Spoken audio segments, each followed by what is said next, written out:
Good morning, everyone, and welcome to the second day of the symposium. Before getting into our discussion, there are two housekeeping matters. We will immediately after my intro, which I hope will be quick, we will run a quick quiz as we did in the previous sessions. Please take the time to participate. Second, we would like to, I think, on behalf of all who were invited, to thank you for an exceptional event. The quality of the speakers, the quality of the discussion, in addition to the warm welcome and support by yourself, by your team, by everyone here.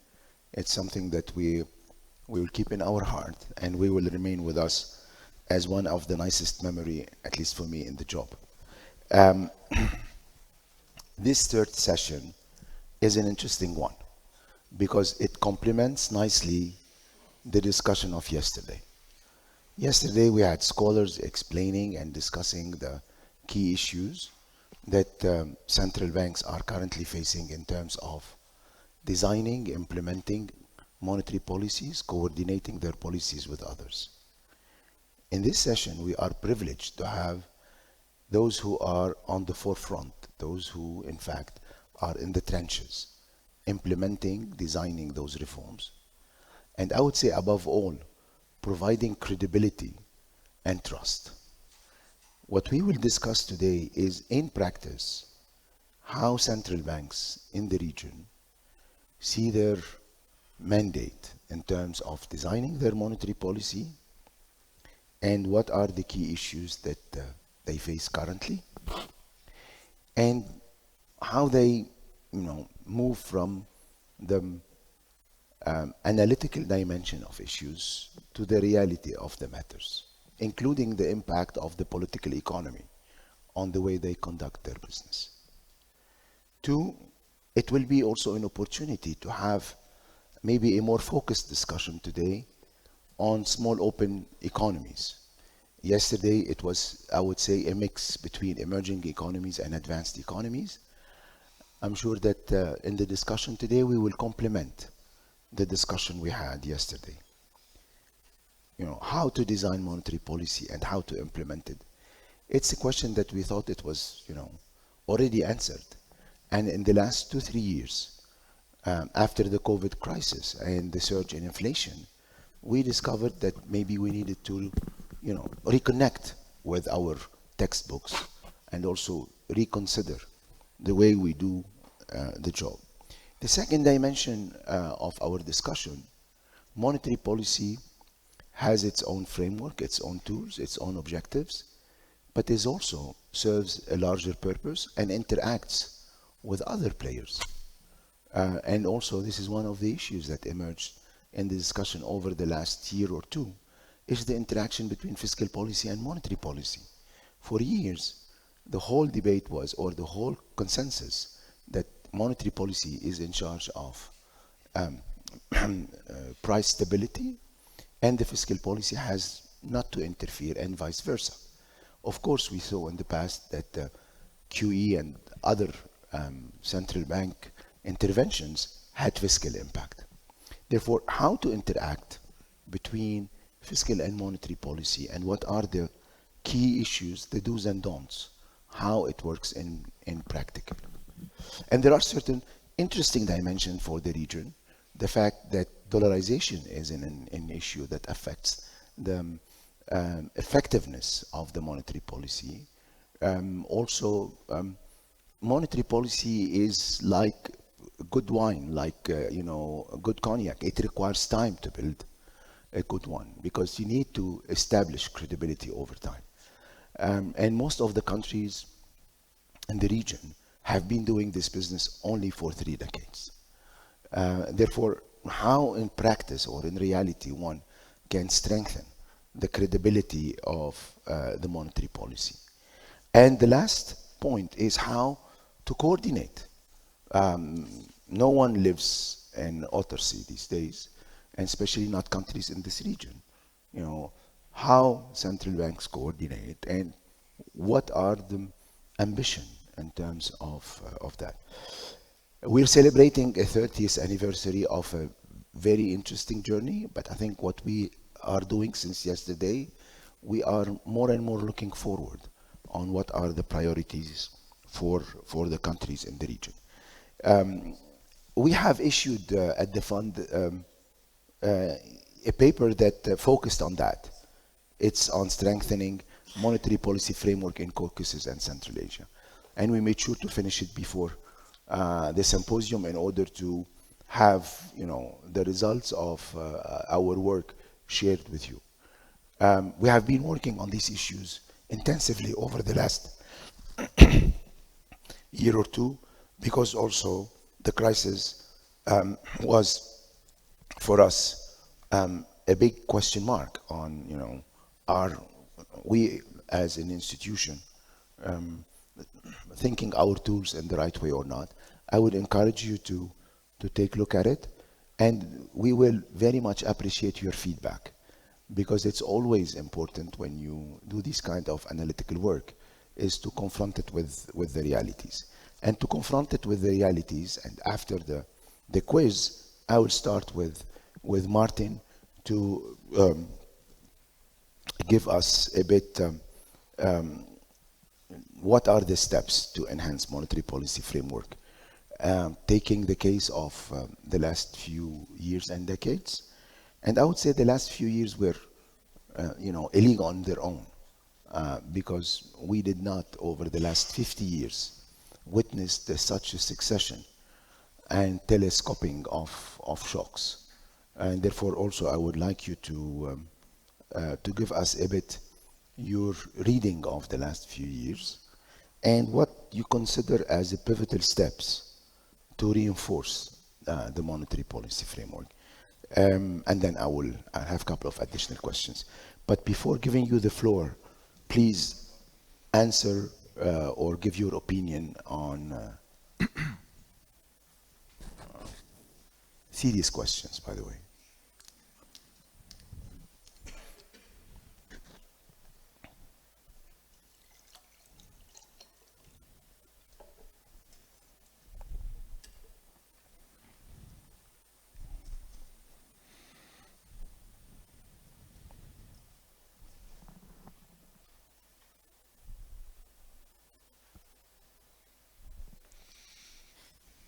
Interesting.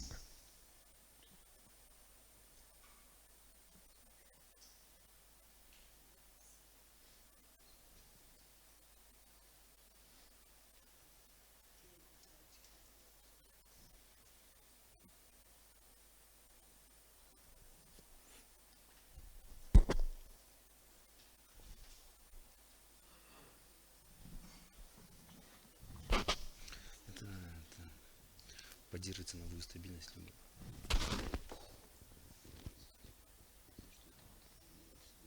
Okay, we still have a few minutes. You can take still your time to vote. Maybe I can give the floor now to Martin. Monetary policy framework, design, implementation issues. First of all, good morning, and it's great to see you after yesterday.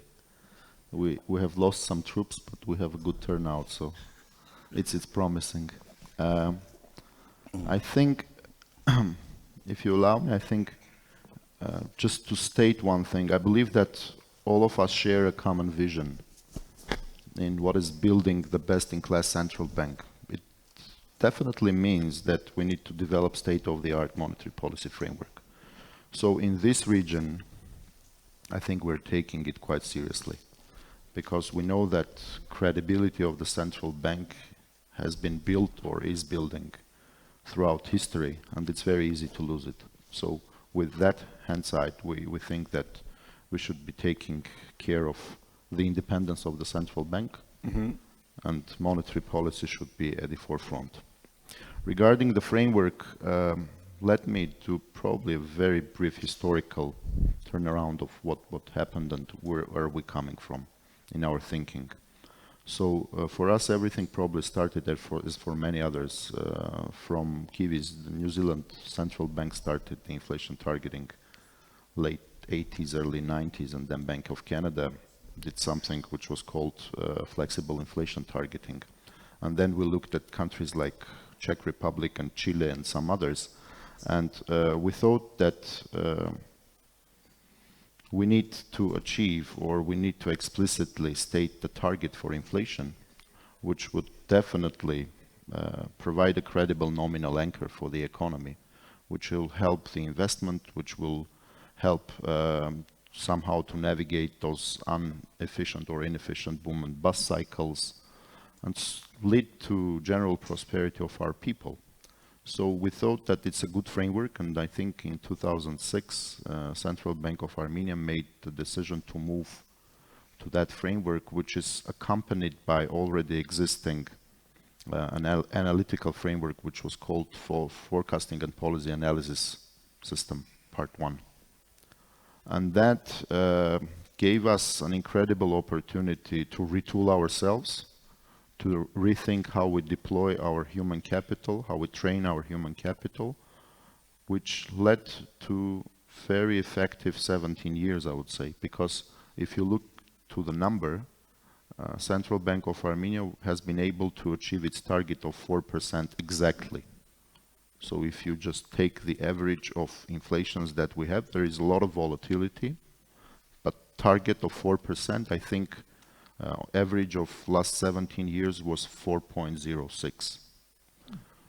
So should we start celebrating and then creating an environment that we have achieved what we wanted? Probably for a short period of time, yes, but we definitely, for the last 3 years, with the shocks that we're receiving, we realized that there are also very big shortcomings for the framework. And I think probably a year and a half, 2 years ago, Doug, we started thinking about improving our analytical framework, and to move to something which we called FPAS Mark II. And I think we talked about it in details at the fund last year during the governor's talk, you and I. But to give our audience a general understanding what the framework is about, I think there are two things that I would like to stress. One thing is that we approached our work with humility. Why I'm using that word? Because there was a mention of Christine Lagarde's Jackson Hole speech, and I think she stressed that as well. So we're not putting ourselves in the shoes of expert forecasters who know where the world is going. So there is no one baseline for us anymore, because it's very problematic when you're trying to squeeze the entire diversity of the world and the risks that it encompasses into one baseline and trying to explain to everyone. And all the time you are missing the target, and then you are trying to explain why did you miss the target, and it hardly hits your credibility. So instead we approached, and we're now trying to create a framework which deals with uncertainty and risks in more proper manner, we think, which is creating or building these scenarios of the world and trying to communicate with our general public, our professional audience, the way we think. So we communicate through narratives which are built through those scenarios, but we are also hardly working on the state-of-the-art analytical tools to incorporate our thinking into this analytical framework, which we called FPAS Mark II. And I think, and my call would be to join us in this new journey, because we see very bright future for that. And probably I'll stop here, and then if there are any questions. Thank you very much. If I may ask you a follow-up question. Please. You have started implementing the new framework. If you want to look forward, what are the challenges for you that are still there? And if you feel that you have fully completed the cycle of having your new framework in place? So we'll be doing it starting January 2024, like in a couple of months. But before that, I think it was a very big deal to change the mentality of people, to communicate it properly. Because when I say people, I mean also the board of the central bank. Because now every single board member who sits in the boardroom before decision, they should put out on the paper their way of thinking, and they should go out and explain why do they think that way and what was the decision about. Plus this very hard work on building these analytical tools for the framework. And then we have an entirely new structure for our HR, the monetary policy, the way we work, the way people have the cycle of decision making, and so on and so forth. So I think if I try to bring it all to one thing, I think it encompasses the effectiveness of the framework, but it has several pieces which we're trying to do anew. So we're approaching it in a new manner. Just to give you, probably that would be useful for our audience as well, just to give you one snapshot from our boardroom when we have discussed the policy decision last time. So now you all probably know on this duality which is everywhere in the world. The CPI, the headline CPI, in case of Armenia, it's around 0. So we're below our target. But if you look at the CPI basket, we have goods part, which had declined sharply. But we also have this services part, which is still growing. And there is a concern in the central bank that if we don't fight inflation till the end, it might reappear again. So we are very adamant on our decision to fight the inflation. But at the same time, we understand that keeping restrictive monetary policy while economic growth start declining, there may contain risks for economic development in the country in general. So we contemplated with these two scenarios, where are the risks? If we are too restrictive, what would happen to economy and what are the risks there? And what if we just start doing or easing too much at our policy decisions? So with balancing these two risks, I think we had a decision that we should be pretty much restrictive still on the way, because we saw that reappearance of inflation later on may create larger risks and may put us in a dark corner, as I said yesterday, with more possibilities than the other scenarios. So that's the discussion that we're having at the boardroom. Interesting. I'll come back to you later maybe with two follow-up questions. One is, who is the other central bank that you benchmark your strategy with? And the second one is how you address the issue that we see in several countries where people mix between monetary policy and exchange rate policy. But I'll give you the time. Okay. I'll come back to you. Let me move to our second speaker. Thank you, Martin. And I think we are going to look at another dimension of issues.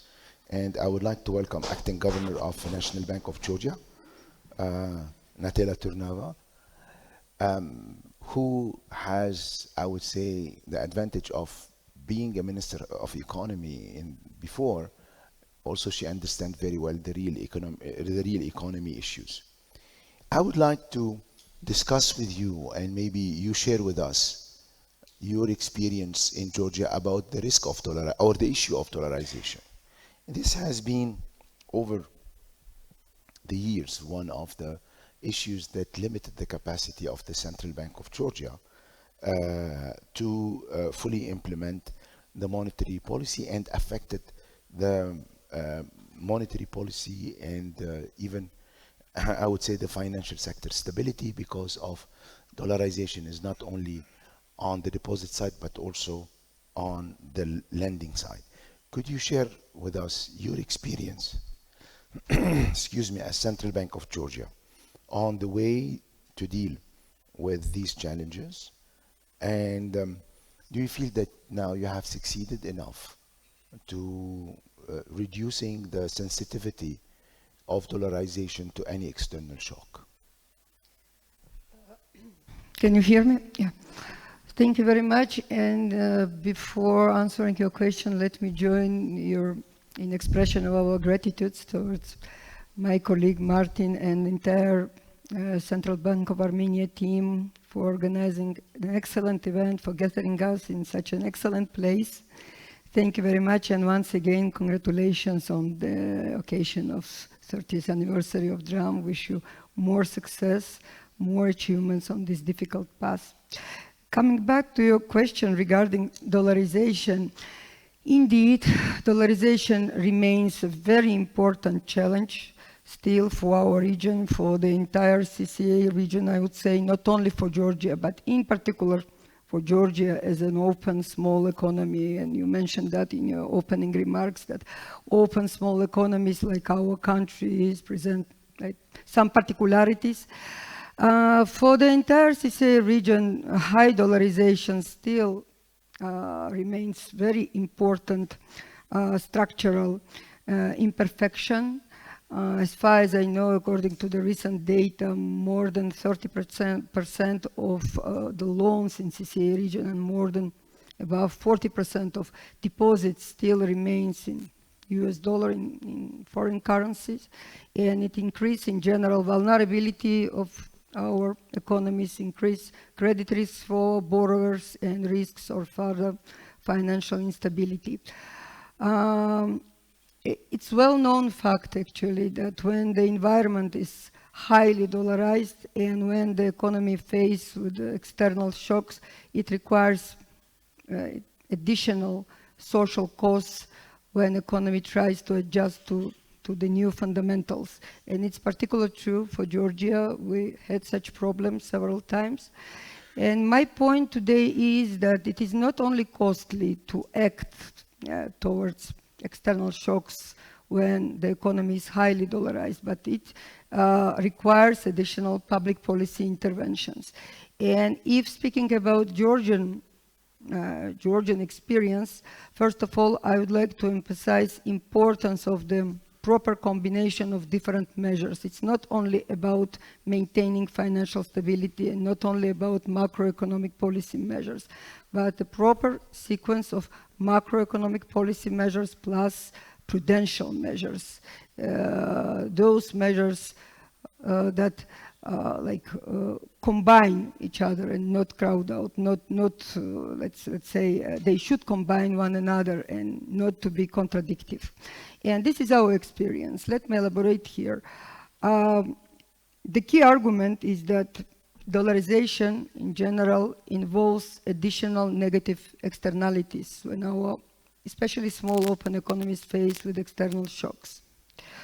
For instance, let's assume we face a negative external shock, which led to, let's say, turbulences on the foreign exchange market and movement of exchange rates, as it usually happens, as we have in real time, let's say, experience real-time examples.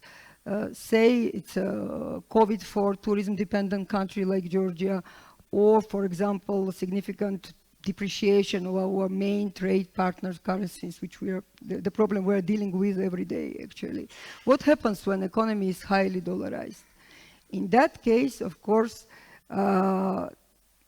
the financial conditions should be tightened and the economic conditions should be worsened for everyone, not only for those who are, let's say, culprits of the dollarization and those economic agents who generate dollarization, but for the entire economy. And that means additional costs that I'm speaking about. It works in several ways. More specifically, one source of negative externalities we usually emphasize is credit ratings. Credit ratings are key for our economies, and when economy is highly dollarized, credit rating agencies are worried to give to Georgia, for example, good enough credit rating, which in turn means less investment opportunities, less perspectives for economic development, less employment, and in a nutshell, it means that because of the, let's say, dollarization of the particular group of economic agents, other groups, other people might be penalized because of the more tightened monetary policy stance. Another way is, and another source of negative externalities is higher pass-through from exchange rate to inflation. It's also like a given fact that empirical evidence shows that if you are highly dollarized, then exchange rate passes through to inflation more strongly. And it means that monetary authorities in our countries are like forced to tighten monetary policy to tighten policy rate more during the crisis than it would be in a less dollarized economic environment. And again, it means that one group of economic agents who are responsible for high dollarization force monetary authorities to tighten financial conditions for the entire economy, for those groups that have nothing to do with the dollarization. Last but not least, under high dollarization, credit risk in the banking system becomes even higher during crisis, and our banking system, our financial system becomes more concyclical, and it means, again, risk for everyone.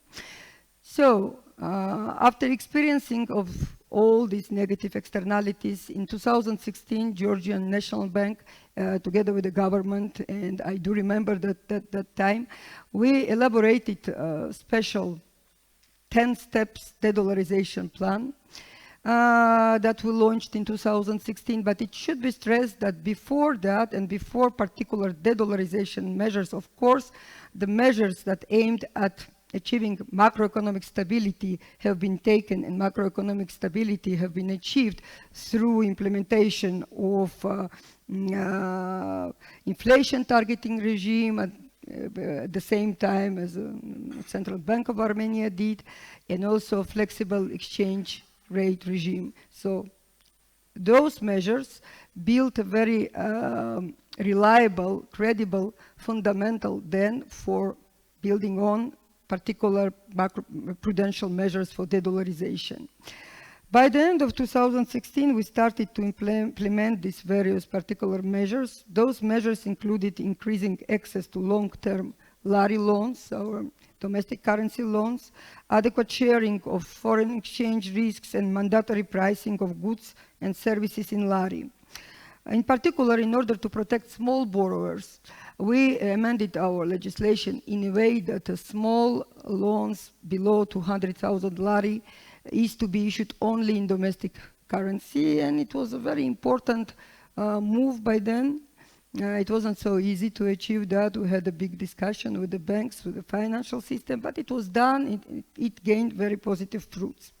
Then we continued on that path, and in 2019, additional macroprudential instruments were introduced. And this way, NVG ensures the formation of adequate buffers for non-hedged borrowers. In particular, that was the first time when we introduced asymmetric, differentiated approach toward financial instruments denominated in foreign currency and in domestic currency. For example, minimum ratio of loan payment to income and loan to value were differentiated between local and foreign currencies. And in addition, later on, we imposed the ceiling on the mortgage loans denominated in foreign currencies. We decreased the maturity down to 10 years. Actually, in general, it's not, I would say, complete measures. Again, it's a half measures, but it was not that easy by then. And it gave us possibility to decrease significantly level of dollarization in our country. The most recent change that we made from 2021 to the regulation on minimum reserve requirements for commercial banks, and it's again an example of introduction of differentiated approach. We fine-tune the regulation on minimum reserve requirements in a way that subject to de-dollarization of deposits, banks are using different ceilings for different minimal requirements for reserves. And this measure helped us to spark competition on the lari deposits market, and probably it's like a relatively innovative measure, might be of particular interest to our colleagues. At the end of the day, it was relatively non-standard, but it seems that working quite well. And as a result of the NVG's policy, the dollarization both in loans and in the deposit sides was decreased almost by 20 percentage points since 2016, which gave us more credibility and more efficiency to our monetary policy then, and allowed us to address ongoing shocks in a more, say, proper and efficient manner. But of course, it's our job to worry. We're not happy with the achieved results, as the dollarization in our financial system still remains quite high, above its normal level. In particular, deposit dollarization is 51%, it's not low, while loans dollarization is 45%, and we are working further to continue, let's say, more acceptable benchmarks. But in general, of course, I would like to stress once again the importance of working in this direction. Yesterday, we were listening very carefully examples of other small countries who achieved incredible results on this path, and this is something that we should work on.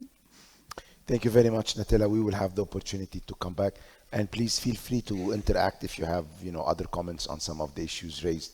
Dollarization, I know it's not only a Georgian issue. Let me now move to Governor of Central Bank of Uzbekistan, Governor Nurmuratov.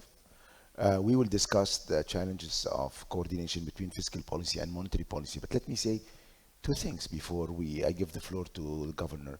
First time we met was in 2017, and Uzbekistan had made a big decision to reunify the exchange rate and to launch one of the largest set of reforms, one of the most challenging and risky set of reforms. We didn't know at the time that it will coincide with severe shocks.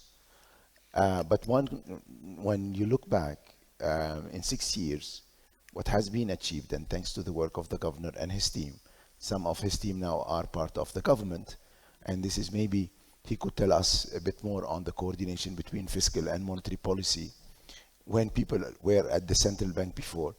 But I think what has been done by the Central Bank of Uzbekistan is in fact an accelerated path of what has been done by over 3 decades. Governor, I would like to get your views on where you see the fiscal policy now helping in anchoring inflation. Is there a role for the fiscal policy? And if yes, what type of role?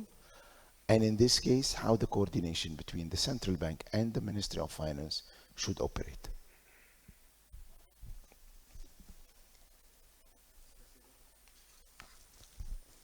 Спасибо, господин Jihad. Я тоже, если позволите, хотел бы поздравить коллег из Армении за воплощение мечты армянского народа в вопросе обеспечения именно стабильной национальной валюты. Действительно, когда мы вчера вечером видели радость своих коллег, они этого стоят, поскольку сегодняшняя стабильность, драма – это заслуга наших коллег. В этой связи хотел бы поздравить. И второе, я хотел бы отметить, что, Jihad, наверное, вы в курсе, вот такие региональные наши встречи в последнее время становятся постоянными. Ну, в мае мы встречались в Киргизии, в ноябре встретимся в Астане. Я думаю, это нам дает очень хорошую пищу. Мы учимся друг у друга. Вот вчера Мартин отмечал, что именно нам это и надо, поскольку кто-то впереди, как вы сейчас отметили, мы только этот вопросом начали заниматься буквально 6 лет тому назад. С этих позиций я еще раз хотел бы поблагодарить за ту организацию такого прекрасного симпозиума, где мы уже постепенно переходим от сознания к познанию современных проблем и измеряем точность своих действий. Что касается вопроса касательно взаимосвязи монетарной политики и фискальной, я должен отметить, что вчера, и вы тоже отметили сегодня, наши ученые профессора именно нам дали пищу для дальнейших наших действий вот, касательно содействия Центрального банка и правительства в вопросе обеспечения консенсуса между монетарной и фискальной политикой. В этой связи я хотел бы остановиться, вот как вы сказали, на действия Центрального банка Узбекистана, на эти внешние и внутренние шоки, которые возникли последние 3-4 года. Действительно, фискальное стимулирование экономики за последние 3-4 года приобрело практически повсеместный характер. Увеличение адресной социальной поддержки и социальных расходов бюджета продолжает оказывать силовое давление в условиях медленной корректировки факторов предложения, поскольку есть до сих пор определенные трудности в части обеспечения увеличения предложения соответствующим тому спросу, который мы создали с помощью, можно сказать, фискального стимулирования. И в Узбекистане тоже за последние годы и до сих пор наблюдается, сохраняется некоторые увеличения общего фискального дефицита от приемлемого уровня и в настоящее время колебается в пределах 4-5% КВП. В условиях значительных фискальных стимулов, учитывая необходимость сдерживания роста все еще довольно высокой инфляции, поскольку мы все здесь сидящие прекрасно понимаем, смягчение фискальных, то есть фискальное стимулирование обусловляет в определенной степени ужесточение монетарных мер, монетарных инструментов, чтобы достичь определенного консенсуса в вопросе достижения главной цели, именно стабильности цен. И в этих позициях мы во время пандемии очень осторожно подходили к использованию мер монетарного смягчения в денежной кредитной политике и ограниченно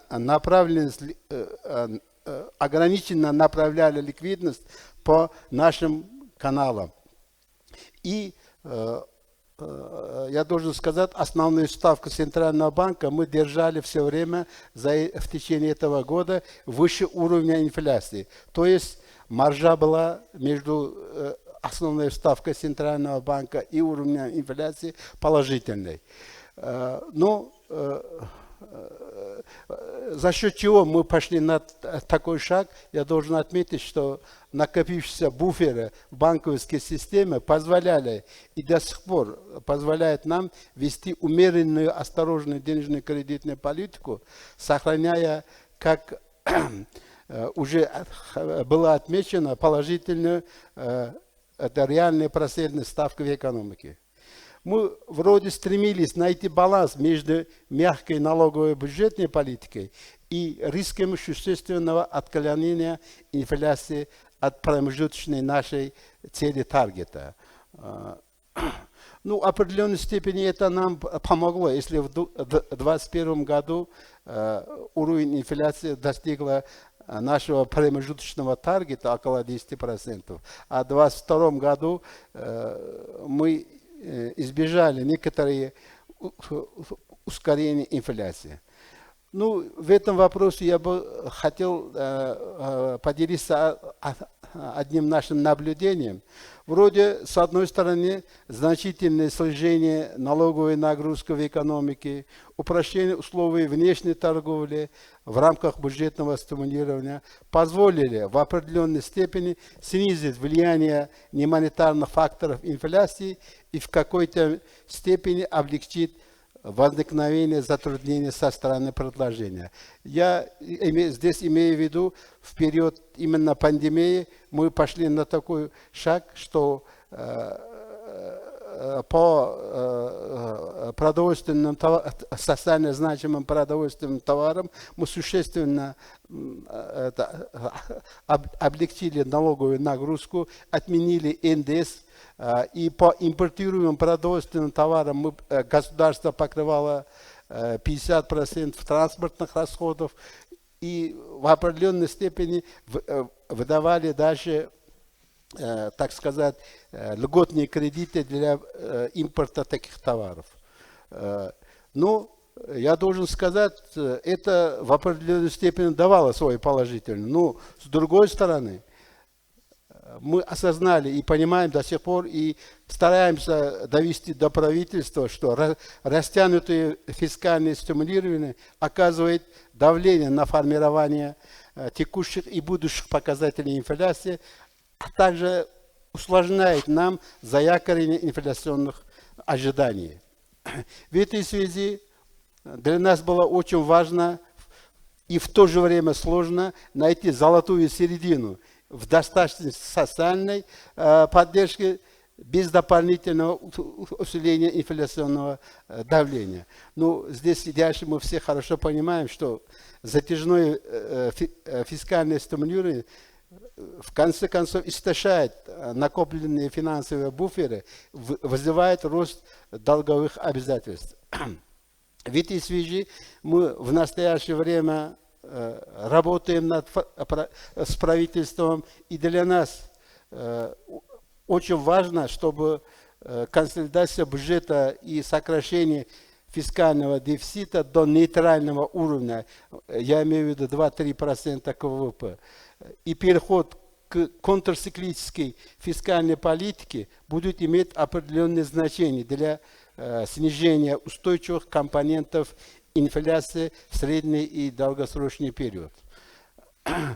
В этих условиях возрастает роль координации монетарной политики с фискальными мерами. Именно взаимопонимание и согласование, согласованные действия и консолидирование фискальной политики является фундаментом в обеспечении макростабильности. И как Центральный банк сейчас мы именно стремимся убедить правительство, что главная наша цель и как Центрального банка, и как правительства в области достижения макроэкономической стабильности именно требует определенной степени нам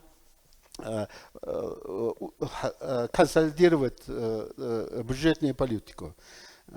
И еще один момент, вот я хотел бы отметить, что в условиях Узбекистана, в отличие от наших соседей Армении, Грузии, ограничение бюджетного стимулирования сама по себе не даст того результата касательно макроэкономической стабильности. Нам еще надо усиленно работать дальнейшее и продолжить структурные реформы, либерализация цен, трансформация секторов экономики и сокращение доли государства в экономике. Поскольку в настоящее время есть у нас значительная доля государства в экономике, около 70%, это именно обуславливает от нас более, не только сокращение, так сказать, уменьшение бюджетного стимуля, но и осуществить структурные реформы. И мы надеемся, больше нам даст положительного результата и способствовать будет снижению нагрузки на бюджет именно продолжение структурных реформ, которые в конечном итоге создать условия для консолидации государственных расходов. Я еще один момент хотел бы подчеркнуть, именно это касательно для нас, что и вчера об этом было сказано, и Мартин тоже говорит, что в развивающихся странах действенность денежной кредитной политики в определенной степени ограничена, поскольку мы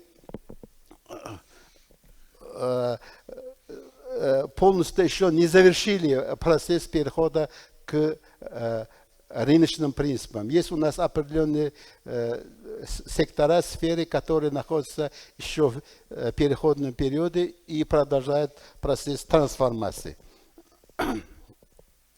Я хотел сказать еще один момент, что вот именно вчерашнее обсуждение этого вопроса в определенной степени подтверждает наш вывод о том, что снижение инфляции до целевого уровня, эффективность действий Центрального банка в нынешних условиях зависит не только от проводимой денежной кредитной политики, но одновременно будет во многом определяться именно, если прежде всего это консолидация бюджетной политики, но нам важно еще как Центральному банку принять соответствующих макропруденциальных мер в сохранении финансовой стабильности. Мы, честно говоря, здесь разные мнения прозвучали. Мы придерживаемся, чтобы мы не разделяли механизмы обеспечения финансовой стабильности от монетарной политики. И при рассмотрении вопроса монетарной политики, буквально сейчас и Мартин тоже об этом говорил, и думаем об обеспечении финансовой стабильности. И третий момент, который нам нужно обратить внимание, это система развития финансового рынка. Поскольку у нас еще финансовый рынок в Узбекистане не так развит, мы сейчас усиленно работаем над этим вопросом. И степень развития финансового рынка, если адекватно она будет принимать решения в области денежной кредитной политики, тоже в определенной степени позволяет нам достичь тех целей, вот, которые как Центральный банк мы ставим. Поэтому для нас важным является именно развитие финансового рынка, вот, именно развитие конкурентной среды, которая повышает результативность мер по стабилизации внутреннего спроса.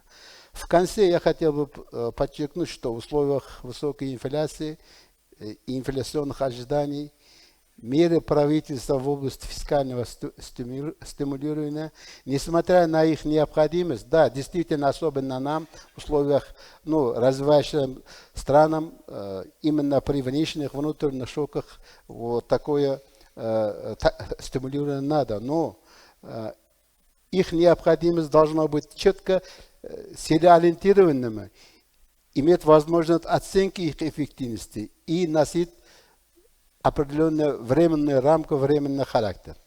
В противном случае, в среднесрочной и долгосрочной перспективе, их нарушение приводит к нарушению поведения экономических агентов и возникновению устойчивого дисбаланса между совокупным спросом и предложением. И я думаю, могут возникнуть более глубокие проблемы макроэкономической стабильности. В этой связи мы сейчас очень усиленно работаем, чтобы быстрее достичь консолидации бюджета. Спасибо. Thank you very much, Governor. Very interesting overview about the way you manage the challenges and the coordination with the fiscal authorities. Let me now, I would say, conclude our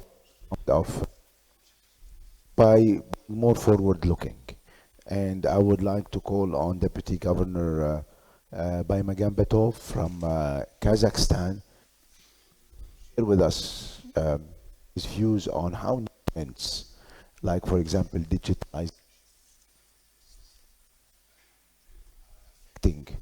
the implementation of the mandate of the central bank, how digital currency and new digital transactions are affecting the management of the monetary policy. Is this an issue that you see? I know that digital banking is well established in Kazakhstan, and the new trends, like for example climate risks, are there issues that you are working on, and how this is affecting the mandate of the central bank? Okay, thank you. Dear colleagues, first of all, it's my pleasure to meet you all on this important occasion, and let me to congratulate the Central Bank of Armenia on the 30th anniversary of the Armenian dram. The national currency is it has allowed to the country to conduct an independent monetary policy, our today's topic, and became a starting point of the establishment of the national economy. I am convinced that the Central Bank of Armenia will keep on maintaining the stability of the financial system and make a significant contribution to the economic development and future growth. And let me express the gratitude for this excellent event to all organizers and team of Central Bank of Armenia and others who will make this happen. And come back to your question, Mr. Azour. I will split my answer maybe in two parts, a little bit more focused on the digitalization. It's really one of the modern topic, and the modern world is undergoing serious transformation under the influence of digitalization. It looks like the digital revolution challenges everything, and our conventional monetary policy tools not some kind of exclusion from that, and financial stability issues. Cryptocurrencies, online payments, and blockchain are challenging traditional financial paradigm. The connection between digitalization and finance is not just about transaction. We see that fintech innovations have created some new lending models, investment platforms, and even decentralized financial ecosystem. But yeah, firstly, digitalization has contributed to the development of digital payment methods, mobile banking, and cryptocurrencies. And what we think that central bank digital currency are the very natural, the central bank's response to this new digital framework. We in Kazakhstan more or less successful in adopting this CBDC, and what the introduction of CBDC in Kazakhstan will be conducted in 3 phases until the end of 2025. And this year it will be first phase of introduction of digital tenge. And it will be some kind of limited contour, but real consumers will gain access to the CBDC wallet through the mobile application of few banks which more advanced in that area, and will be participate in this project. And the digital tenge platform will be integrated to RTGS system and accounting system of the NBK. It will be real money. Yeah, and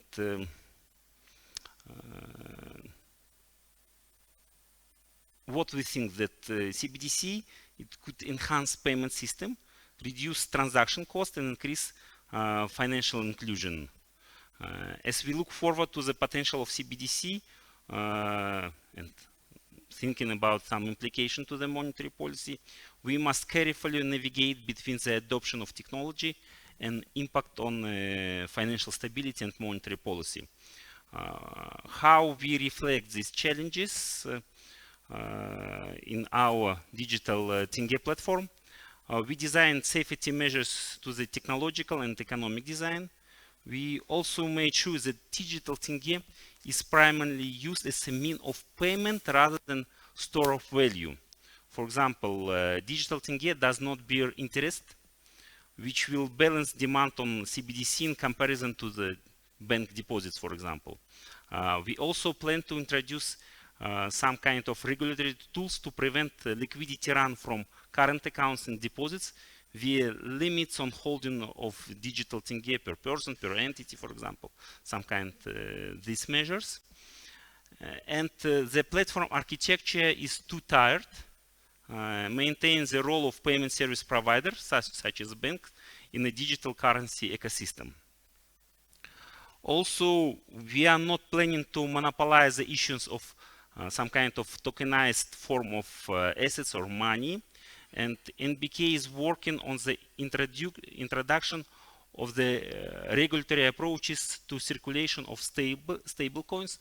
We are now on very beginning of this work, and we just maybe discussing with other government bodies, with the financial regulator in Kazakhstan.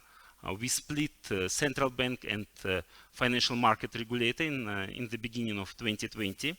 And now we starting to discuss the regulatory approaches to the stable coins, but we're thinking in that direction. Also, the rise of digital payments brings new challenges to the financial stability from the market competition point of view. What I mean, as the penetration of digital channels of financial institutions grows, we see that shift of bank business models to platform-based model. This leads to the change in the nature of competition, where network externalities start playing significant role. In this setup, the market power is strongly correlated with the ownership of data.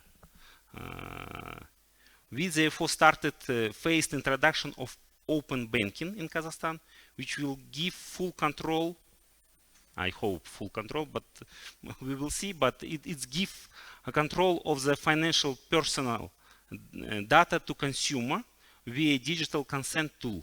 Will give them an opportunity to share their data from the bank-centric digital ecosystem to the third parties, creating opportunity for the new business models and services and expanding competitive landscape. We see some kind of that banks maybe not so, but we trying to do more steps and in that direction and deeply discuss with the banks and other providers that we should do work in that direction.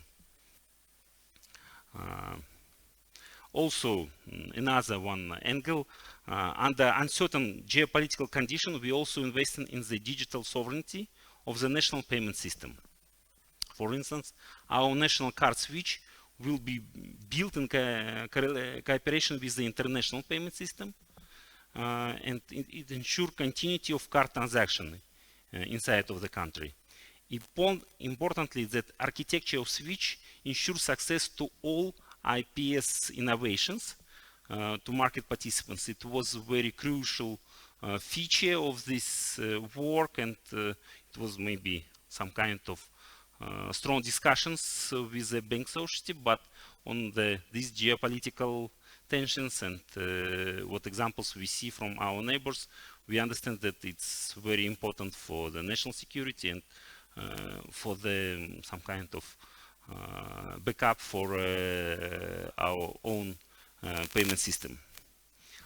Another angle, it's explosion of digital technologies will lead to a huge amount of data generated by various sources, including online transactions, social media, and IT devices. Yesterday we heard from the BIS that some thoughts on this direction, and we are not in some kind of exclusion. We're working on granular approach to collecting the data from the financial market and making some RegTech technologies to provide the banks some kind of tools to check the maybe some kind of static forms on the granular data which we collect from them. But really, I believe in the future we will thinking more about some big data analysis and etc. It's very important for monetary policy also. Let me now move to the climate change agenda. It's very important. Also, yesterday we see some very excellent presentation from Galina about the different type of risk, physical, transitional, and here the huge amount of money which need to this transitional. What we see that most impact of climate change agenda, it will for the economy, it will be changing the structure of economy, and the monetary policy. It's a policy which should take into account the economical conditions. That's why it's also impact on us, maybe not directly but indirectly. And the second maybe the most affected policy is the fiscal policy, and we hear about these discussions who should finance this transitional. It should be it's public money or some incentives which should created by the fiscal policies. But yeah, for monetary policy, it's very important to know about the fiscal deficit, how it affects the government incomes, and maybe more important how it will affect the government spendings in that area. It's a lot of discussion. We are in the beginning from one side. From other side, our financial regulator, the Financial Market Authority, already introduced some initiatives for banking sector, which are very correlated to the topic.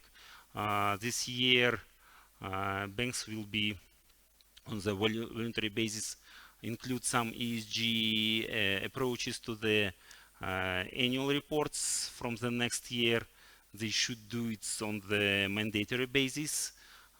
Also, regulator thinking on the green bonds approaches and some kind of incentives for them. But from the monetary policy, I prefer to be maybe more on the conventional side and taking into account in our FPAS is all these implications to the economy, to the fiscal policy, but trying not to use the monetary policy tools as incentives for the climate change, because it's lead us to some kind of money printing. Yeah, it's I try to avoid this.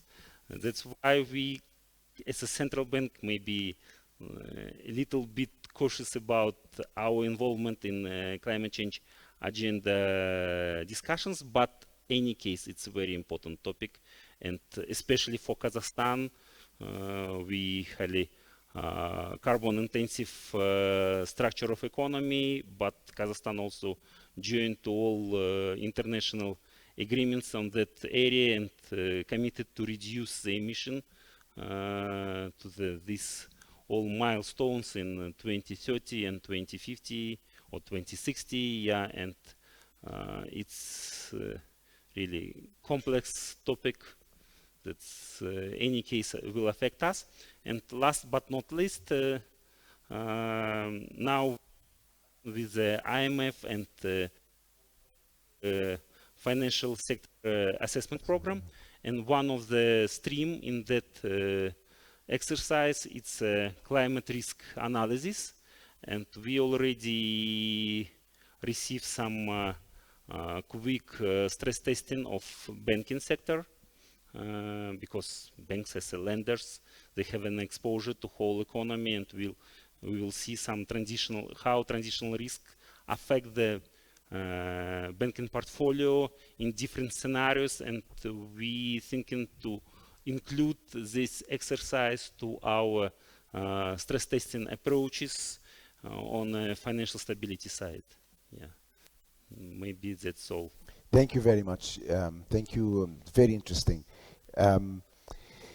I would like to thank you all for very thoughtful contributions, very interesting issues raised. The floor is open for questions. Please feel free, if you have any question, to raise your hand. I see a first hand coming here.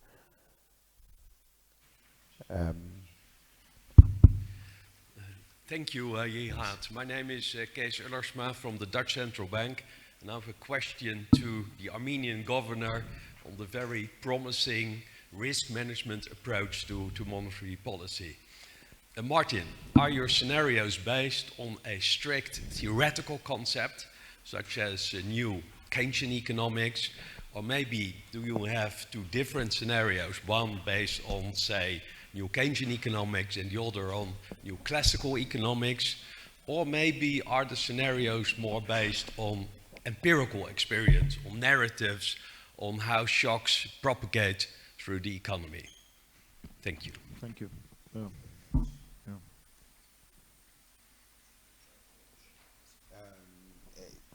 Let's see if there's other questions. Yes. see many hands. Okay, let's first questions. Yes.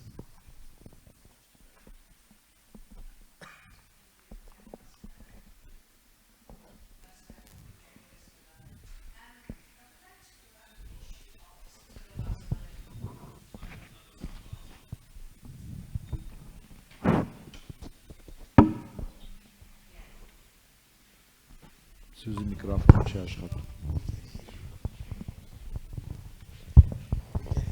Can you hear me? Okay, good.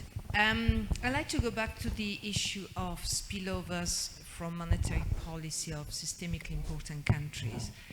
And I would like to get a view from the panel. In the IMF report that you mentioned at the beginning, basically the advice is to lean against the wind, which is a conventional now policy stance on many developing countries. Governor Turnava talked about dollarization and what to deal with the dollarization, but my question is more specific on spillovers rather than the impact of dollarization. And I would also be interested in a comment on a quote we had yesterday in one of the presentations, I don't remember which one, from Ellen Ray, on the role of capital controls on, to manage the spillovers from monetary policy of big countries. Thank you. We shall take a third question and then there are other hands. Yes, I wanted to ask a question about excessive dollarization. I think I prefer to use that word, excessive dollarization versus dollarization, because we might not want to eliminate all dollarization. We want to eliminate excessive dollarization that makes the short-run trade-offs for monetary policy worse, particularly when we get stagflationary shocks like COVID and so on. And I want to go back to the Czech Republic. When we put the Czech Republic together, everything had to create money markets, FX markets, and eventually bond markets and so on. We started off at 2% inflation. We did not buy into what I consider to be the big myth that somehow countries need higher inflation because of development. That can happen through the nominal exchange rate. The Czech experience has been wonderful because I think it destroyed that myth. I don't think you'll ever get rid of excessive dollarization with a 4% target, with a 3% target. I think you need price stability. And the way to get price stability is not to worry about myths, like the myths that we observe in advanced economies where we have the effective lower bound. That is just not a problem in your economies. Like the Czechs showed, you can always use an FX intervention strategy when you run into the effective lower bound, which effectively means that a central bank doesn't have to worry about that, which means you provide price stability, and that is the only, I think, way, not these other instruments that you're referring to, because until you get price stability and confidence in the in price stability, you'll never eliminate excessive dollarization.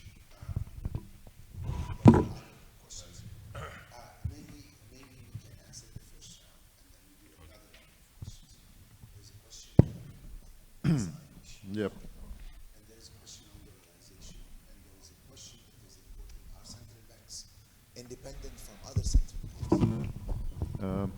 Let me, may I answer too? Yes. Regarding the dollarization as well? Because I wanted to comment on what Nadia was saying during her speech as well. So regarding the analytical framework, I think we're working through narratives, but Ukasian would be the most important part of the analytical toolkit that we're working still with. Whether it's possible to integrate other type of thinking into this scenario analysis part, that's a good question that we might be considering. Regarding the dollarization part, I think Armen made a comment yesterday when Galina was presenting regarding the shock absorbing capacity versus shock amplifying capacity. Now, if we think about the exchange rate in that instance, we should ask ourselves a good question whether in our countries exchange rate fluctuations, where we're small open economies, are those shock absorbers, or we're amplifying shocks to financial crises and so on and so forth. So in that sense, I think Doug made a very good point. I don't see any alternative to the best-in-class monetary policy work that should be done, which creates credibility in terms of our population's approach to what central bank has promised them in terms of their purchasing power. At the same time, on the supply side, there might be tools which could be second best approach. For example, we tried, and we did, basically, we limited or we eliminated the possibility of a physical person in Armenia to get the credit in foreign exchange. No matter whether the household is a recipient of remittances or no, we said no household in Armenia could have a credit, whether it's a consumer credit or a mortgage credit, in foreign exchange. We're not as brave as our Icelandic friends to do it on the corporate side as well, but I think there are peculiarities regarding the Iceland and Armenia and the balance sheet of the financial institutions. I think we need to have guts to stay to the agenda where we say we have a free-floating exchange rate. We need to have guts to come up and to overcome the fear of float at one point. And Armenia, I think, did it during the worst times when we were in the midst of war. And I think we did a great job on that. Nadia, on this issue?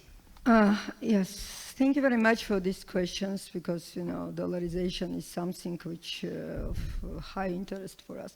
And regarding the spillover effects, I would like to say that, yes, small countries with open economies are more exposed towards spillover effects, and it requires from us adequate monetary policy response depending on what kind of spillover effects we face with. Let me bring a recent example of the new challenge that we face with after geopolitical tensions arose and after Russian invasion of Ukraine. Together with many other, let's say, negative externalities like increase in commodity prices, disruption of supply chains, and many other things, we face with a big inflow of migrants, like some other countries in the region, and also massive inflow of capital, massive inflow of financial resources of foreign exchange that comes together with the tourists and through transactions, remittances. And in this particular case, we decided to address this challenge. We're still working because it's an ongoing challenge, and situation should be seen in a dynamic. We're addressing this particular challenge through two types of policy decisions, policy measures. First of all, we are trying to increase our foreign exchange buffers, to increase our foreign exchange reserves, and whenever foreign exchange market allows, we are buying and already bought a bigger, let's say, amount of foreign exchange.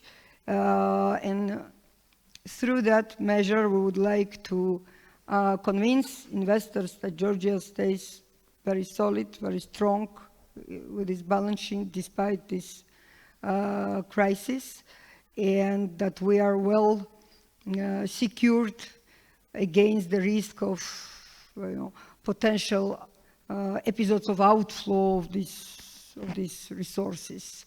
While I need to mention that this particular development contributed a lot in appreciation of our national currency, and our real effective exchange rate showed annual 14% appreciation after another appreciation that happened last year.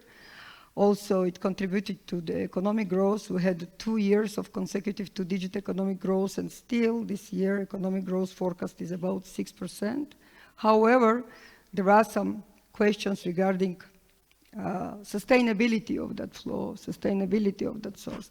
And another policy response that we decided to introduce, it's more on the prudential side.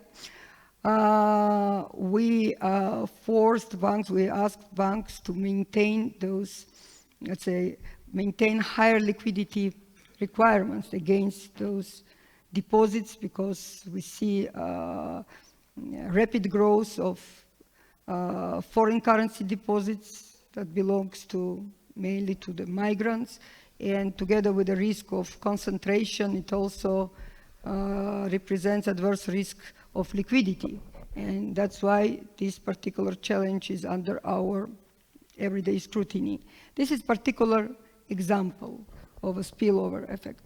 And also in response to the what we can call excessive, what is excessive and what is not, I think that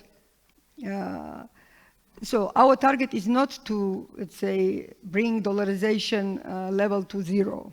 Not at all. Again, we are a country with an open economy, which is very much dependent on tourism, on trade.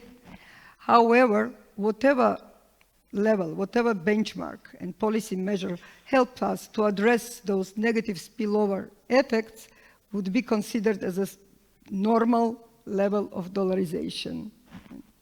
So this is my question. I would like to add 2 points, very quick ones, on the issue of dollarization. I think we need to separate between normal days and shock days. Right. Okay, now it's working. There are 2 footnotes to what has been said. I think it's important to separate between normal days and shock days. When you have a shock and the issue of confidence plays negatively, you are faced with a massive transfer from local currency to foreign currencies, and this is an issue for central banks. The second issue is on the credit side. Long-term financing, because of lack of depth in the capital markets, it's always more expensive, way more expensive, and in certain cases not available in local currency, which makes foreign currency presence more entrenched, and it's more difficult to get it out of the system. And on the issue of leaning forward, well, it's always, there are leaders and there are followers, but what we saw in the last episode, that small open economy with a good framework of monetary policy were faster and more agile. Although they were affected by the shock, although they cannot deviate from the global course of actions, but they were able to move faster. And we saw that it had paid off. Therefore, it doesn't mean that you can deviate from the global trend, but also it doesn't mean that you need to align fully to what the leading global economies are conducting as policies. Sir. Peter.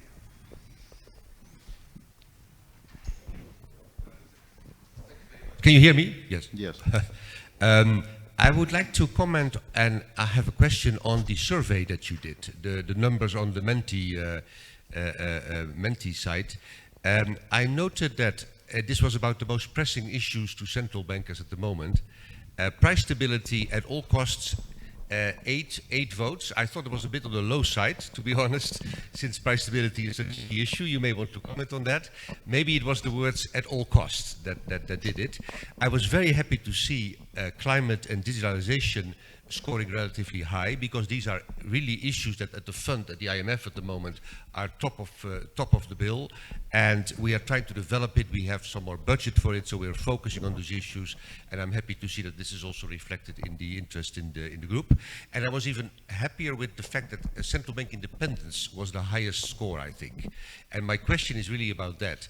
Do you, as governors of central banks, feel that central bank independence is under threat now that you have to, in many cases, raise interest rates due to the inflation environment, or are you confident that you can be as independent as you were before? Thank you. Thank you very much. Any, yes, ma'am, please.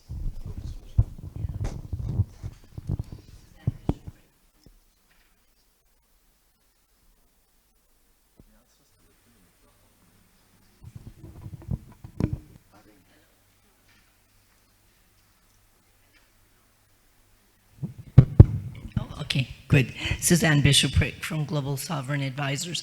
Question for the governor of the Central Bank of Kazakhstan. Noting your innovative platform for the digital tenge, do you think that makes any sense for maybe smaller countries to use a commercially available platform, for example, what is used in El Salvador, or should they be copying your model, and what features of your model are the best for other central bank digital currencies? Yes, sir. So I had 3 questions, but 2 of them already answered. But I would like to ask the third question about the coordination between monetary and fiscal policies. Because we saw, during recent years, we saw a big capital inflow in the region, but we saw that the fiscal policies are not ready to flexibly react to this big inflow of the capital. And industrial policies also were not ready to react to this big inflow.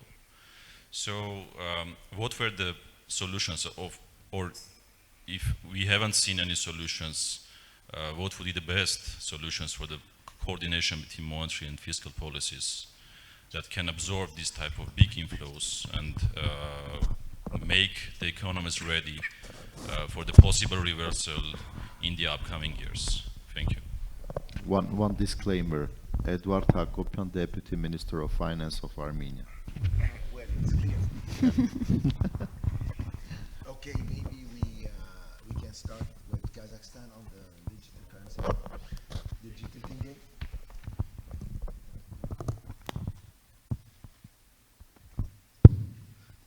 Yes. You want my mic? Shall we pass on the mic? Pass you the mic. Maybe it's better to use the mic, yeah. Susan, thank you for your question. I believe it's some kind of question of the digital sovereignty, and we think that we should not use some kind of commercial or because when we thinking about the CBDC, it was a discussion, should we invest a lot of money for the platform, or maybe we should wait for some kind of decision on how the central bank community to come, because it was discussion, and we see that central banks split in two big groups, some of them adopters of the CBDC, some of them waiting in that area, maybe investing only for some researches and not more on the technological side.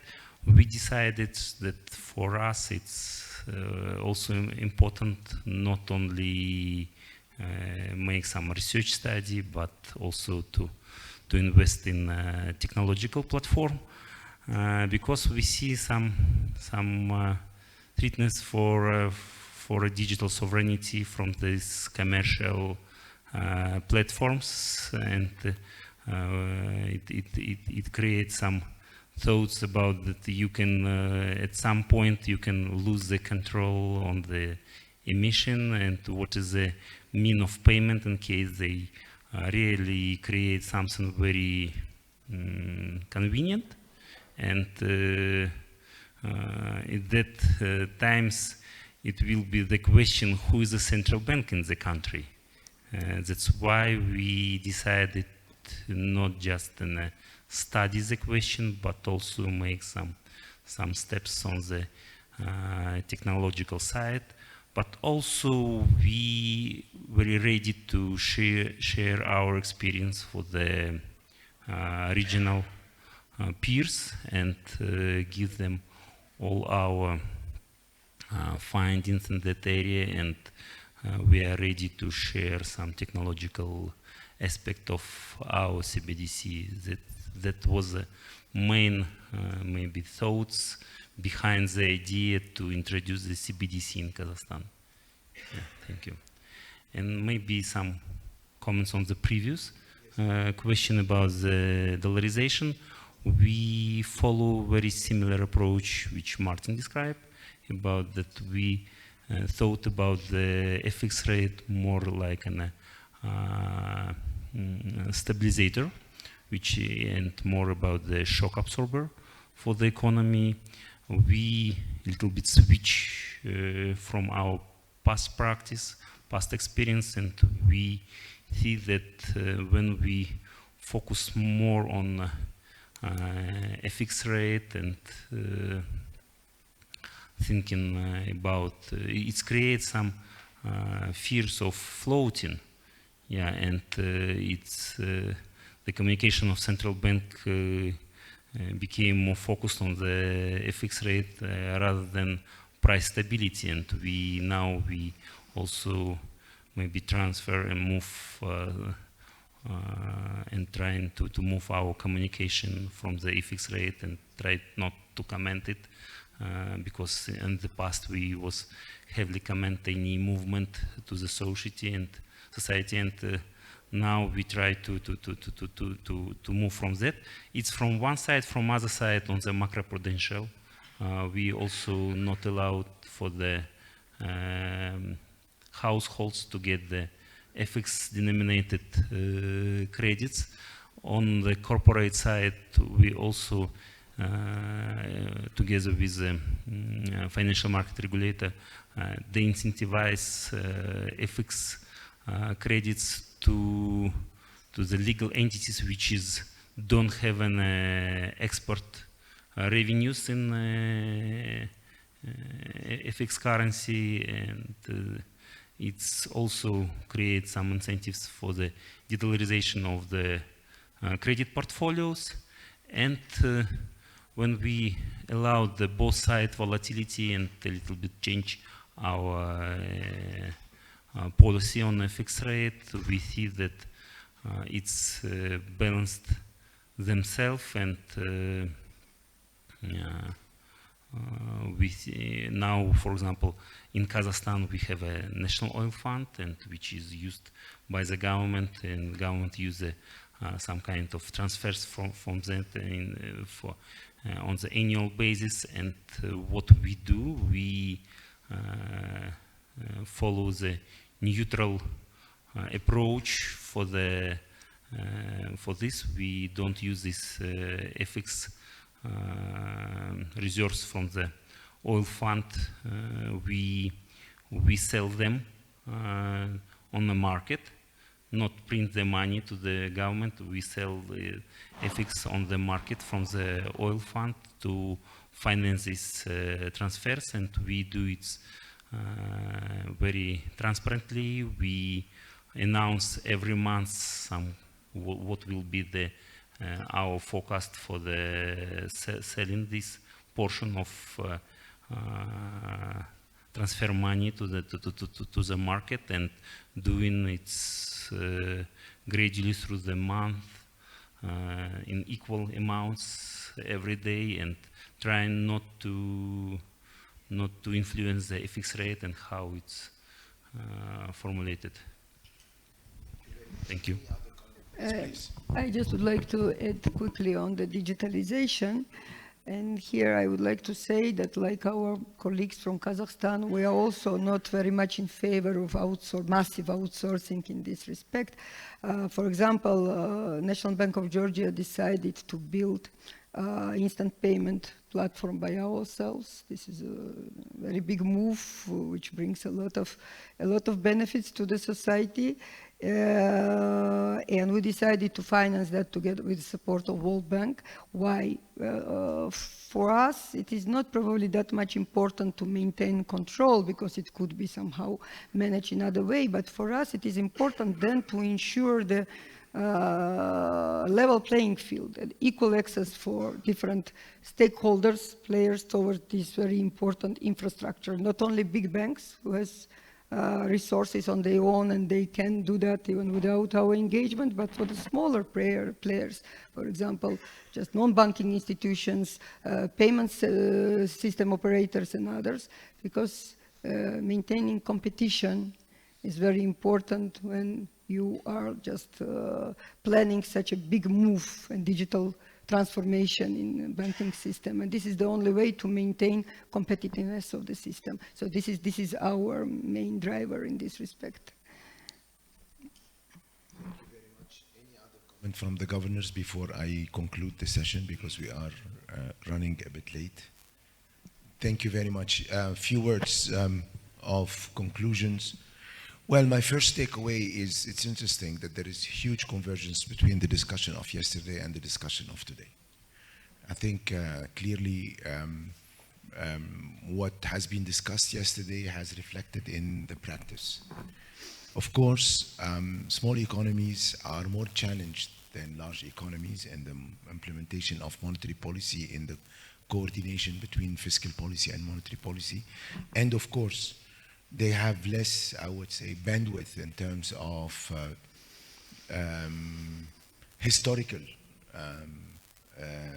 trends in order maybe to anchor further than what we see in advanced economies. Yet, it's also very interesting that the level of trust in what the central banks are doing is growing, and this last 3 years were an interesting stress test for that.